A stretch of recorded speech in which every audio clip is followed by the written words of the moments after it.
السلام علیکم، میں ہوں لالا عزیز خان مروت۔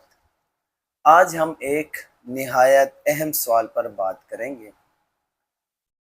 اردو ہماری قومی زبان ہے، لیکن ہم اسے کیوں چھوڑتے جا رہے ہیں؟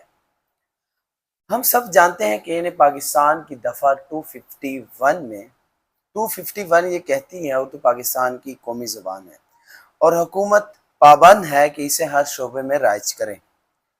2015 میں سپریم کورٹ ایک فیصلہ دیتی ہے کہ سرکاری اور عدالتی کام اردو میں ہونا چاہیے، لیکن آج تک اس فیصلے پر کوئی عمل درآمد نہیں ہوا۔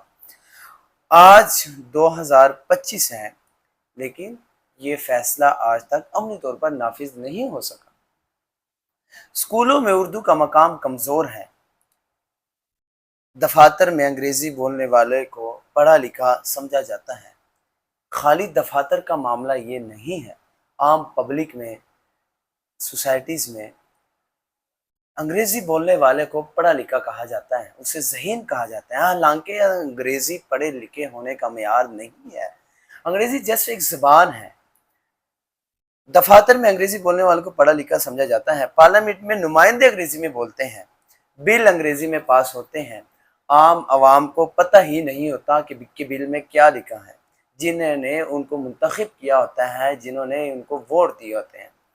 عام عوام میں، پبلک میں کسان آتے ہیں، مزدور آتے ہیں جو ووٹ دیتے ہیں، نمائندے منتخب کرتے ہیں۔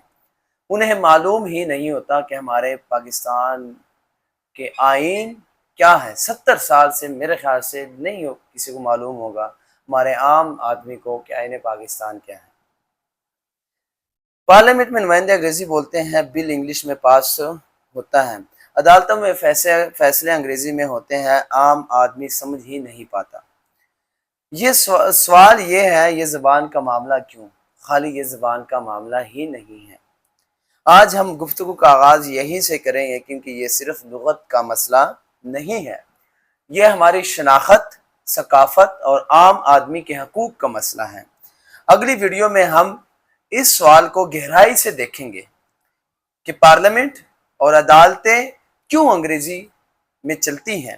اگر آپ سمجھتے ہیں کہ اردو کو اس کا حق ملنا چاہیے تو آپ اس ویڈیو کو لائک کریں، تبصرہ کر کے اپنے رائے بتائیے، سبسکرائب کریں تاکہ آپ روزانہ ہمارے ساتھ رہیں۔ میں ہوں لالا عزیز خان مروت، اور آئے مل کر اردو کو اس کا مقام دیں۔